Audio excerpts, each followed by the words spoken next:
Hi everyone, I want to give a big thank you to you all for the support over the past month. It's been very rewarding to be back making videos. A big thank you especially to the Keith Monorail Army and to Generals Scaretastic YT and Rowan McMaster for their support. It's been huge to have such a warm welcome back from the community. In case you haven't been in my Discord lately or haven't heard the spoilers from Total Maloney, I have a massive announcement, and that is that Coaster Odyssey is about to return. In late October and early November, I'm headed to Shanghai, China for Coaster Odyssey Episode 11 and a little side quest video that I hope you'll enjoy as well. There will also be vlogs from other parks along the way, so I hope you're excited for all that content. I'll be visiting 10 parks with a total of 35 possible credits on my trip, so to celebrate, I'm going to count down the top 10 coasters that I'm most anticipating from China. Keep in mind that this ranking is about what I'm most excited for, not what I think will be the best. So the order might be a little unusual based on what I've previously ridden and the things that personally interest me about Chinese coasters. So without further ado, here are my top 10 most anticipated coasters for China 2025. Number 10 is Jungle Trailblazer at Oriental Heritage Xiamen. My stopover airport on the way to Shanghai is going to offer me the opportunity to pick up a few new credits in the city of Xiamen, and the most exciting of them is one of the Jungle Trailblazers built by the Gravity Group. Standing 33 meters tall with 990 meters of track, this particular Jungle Trailblazer is roughly the scale of Leviathan at SeaWorld. I talk a lot about how Gravity Groups get rough, but I actually am a very big fan of their work. Their layouts are usually incredibly well paced and can have fantastic airtime, great first drops, and a lot of variety. The layout on the Xiamen Jungle Trailblazer looks full of airtime, and I'm very excited for it. If it runs reasonably smoothly, it could definitely do very well in my rankings. The first drop looks like it rivals Leviathan and Cuchulain's, and the setting of the ride looks spectacular as well. It will be my first coaster of the trip, so we will be off to a fantastic start with a new wooden credit that should be packed with airtime and super fast paced. Will it be rough? Probably, but I am a Gravity Group fan, and I'm looking forward to it anyway. Number 9 is Wooden Coaster Fireball at Happy Valley Shanghai. This is another Gravity Group coaster, but there's a significant difference with this one.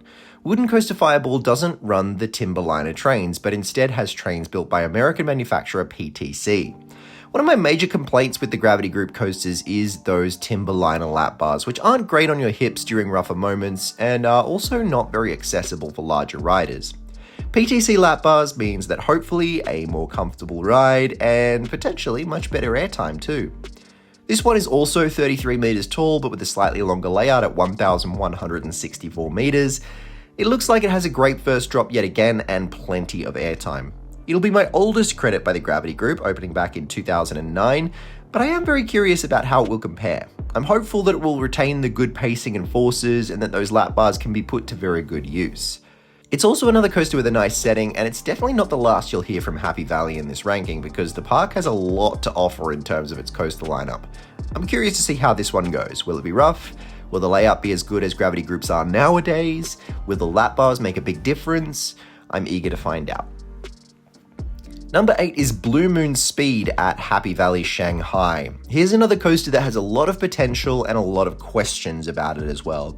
I've heard lots of mixed reviews of the Intamin Mega-lite, or the Ultra Coaster as they're apparently called now, and this will be my first of the model. You might be more familiar with Piraten at Jules Sommerland or Kawasemi at Tobu Zoo, but this was one of 3 of the exact same model built in China, and I'm looking forward to forming my own opinion on it. Essentially, it's a hyper-style roller coaster in a much smaller package, standing just 31 meters tall. They're designed to be compact little airtime machines that give the same experience as the Intamin Mega coasters in a much smaller footprint. According to some reviews I've heard, they don't exactly deliver on that, but I've heard other reviews say they're great, so I don't know what to believe yet, and I'm curious to find out. If the airtime delivers and it's punchy, I could be a big fan of this model. I am an airtime junkie, and I'm a fan of some rides even if they don't have much else to offer besides airtime, like Wood Express for example. So it's all going to ride on whether or not those airtime hills hit. It's a model that could go one way or the other in my rankings, and I'm looking forward to experiencing it for the first time. Number 7 is Steel Dolphin at Shanghai Haichang Ocean Park. This is a coaster that really interests me. It's a more moderate thrill version of Intamin's Blitz coasters, focusing on a more rapid and lengthy layout with airtime and lateral transitions instead of inversions. It It looks like it's got a pretty great layout, including a moment where you dive into a shark's mouth. It's reasonably new, opening in 2018, so I'm thinking it could give me some of that Intamin goodness. The ride has some cool moments like an off-axis airtime hill, some really whippy lateral transitions, and so much more, and that train is just crazy. They weren't lying with the name, it really is a steel dolphin. It's got the new Intamin lap bars, long layout, looks like some great airtime. I don't know, I just get the feeling I'm going to love this coaster. Obviously I'm big on intensity, so I don't think it's quite going to compare to something like Tutatis, but Intamin are great at the more moderate thrill launch coasters too, so I really think this could surprise me. I'm really looking forward to it, and to this park in general. I don't know much about it, except for Steel Dolphin, so it could surprise me. Number 6 is Tron Light Cycle Power Run at Shanghai Disneyland. I haven't been to a Disney park in over a decade, so just visiting this park in general is super exciting to me, but the standout attraction is definitely the original Tron coaster. Of course, its sibling is now open at Magic Kingdom in Florida and is quite famous, but this was the original, opening in 2016, and I'm very eager to see how it goes for a number of reasons. Firstly, I have a bad history with straddle or motorbike coasters, but Vekoma's upgraded design for Tron was received much better, so I'm eager to see a much improved version of the classic motorbike coaster. But also, it's a Disney coaster. Along with Universal, there's really nothing that matches those two for theming, so I'm anticipating this being a 9 or a 10 out of 10 in that department. Really, I think this speaks for itself, and as a coaster enthusiast, it's among the most anticipated attractions of a day at the Shanghai Disney Park. Of course, being at Disney, it'll be one of those days less about the credits specifically and more about the entire lineup of attractions, but there's no denying how excited I am for Tron in particular.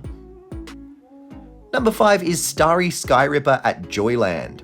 Since going to Europe, I've been on a good little collection of B&M coasters now, but I still think that there are a few of the models that I've been on but haven't really got to experience the best of yet, and the first of those is the flying coaster.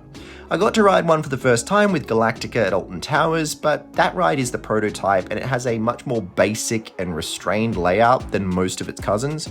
Starry Skyripper is going to be the first time that I get to take that up a notch.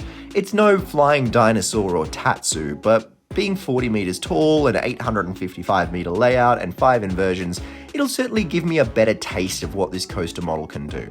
I've heard some pretty good things about this ride, that it's quite intense and has some good inversions. I'm curious to see how a vertical loop will ride in a flying position. That stands out to me as something that could be quite intense. Really, all Starry Skyripper is missing for me is a pretzel loop. Obviously, that's the standout element that everyone raves about on B&M flying coasters, but for now, it'll be a much more action-packed and forceful ride than Galactica that will hopefully offer some great inversions and forces. I'm really looking forward to this one. It should be a fun new experience. Number 4 is Diving Coaster at Happy Valley Shanghai. The next of the B&M ride models that I've ridden but not truly experienced is the Dive Coaster. I've actually been on both the prototype models, Oblivion at Alton Towers and Diving Machine G5 at Jamfus and Fancy World, and there are a few big differences between them and the later models. Firstly, they don't have the flawless trains, and secondly, they don't really have complete layouts, just being a drop and then a turn around into the final breaks.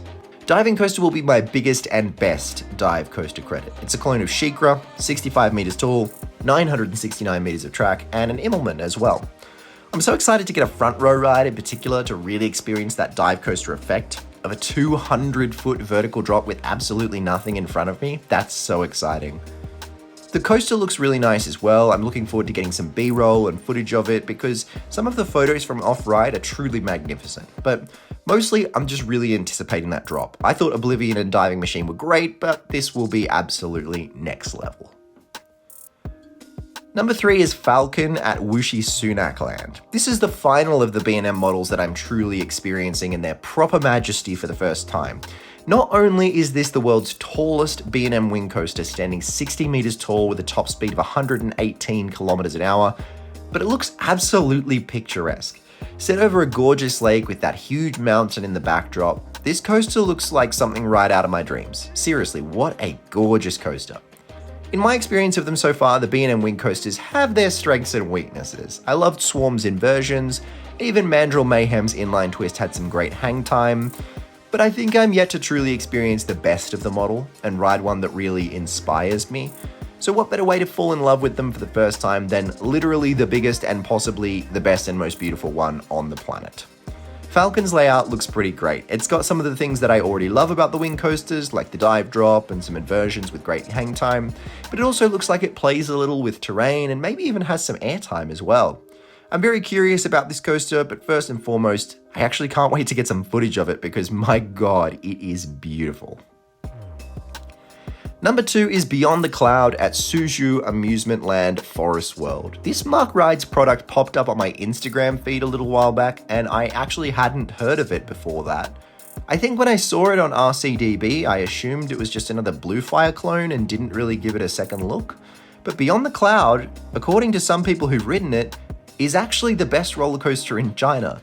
Standing 62.5 meters tall with a top speed of nearly 130 kilometers an hour, this thing is the biggest and fastest launch coaster Mark have built so far. And what's even crazier is what it does with all that height and speed. This ride has a towering 200-foot top hat, an Immelman, a Cobra roll, some crazy looking airtime, and what has been recorded as the fastest inversion on the planet, a 0G roll that's taken at breakneck speed. Seriously, this looks like it gives the Mosasaurus roll a run for its money, 100%. Ever since I first saw this coaster get posted about, I've heard nothing but rave reviews, and honestly, I can see why. It looks insane. This coaster, as well as the next one on this list, could be challenging the top spots on my rankings. Mark produces some awesome airtime and crazy inversions when they're at their best, and Beyond the Cloud certainly looks like one of their best. Number 1 is Dinoconda at China Dinosaurs Park. If you ask any coaster enthusiast what the coasters at the top of their bucket list are, the SNS or Arrow 4th Dimension coasters are guaranteed to come up in that conversation at some stage. Of course, Dinoconda is probably the least famous of the three, but that only makes it more intriguing to me. Standing 69 meters tall with a top speed of 126 kilometers an hour, this thing is an absolute beast, and those flipping seats would have to make it one of the most intense coasters on the planet. It's the slightly smaller and younger brother to Eijinaika at Fuji-Q Highland, which is frequently talked about as possibly the best coaster on the planet, so I'm really excited to see how Dinoconda stacks up against my rankings. I'm a sucker for an intense coaster, so in all honesty, Dinoconda could be a dark horse to even potentially become my new number 1. Whether I end up loving it that much or not, I'm eager just to see how crazy and intense the 4th Dimension coaster truly is. And I'm looking forward to the rather unique claim that the most obscure and little known of the 3 4th Dimension coasters was actually my first of the 3. Bring it on, China Dinosaurs Park.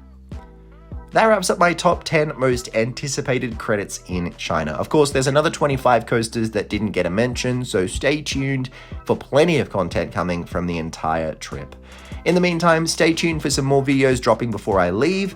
Leave a comment, join the Discord, or send me something in the mail. My PO box details are on the screen now.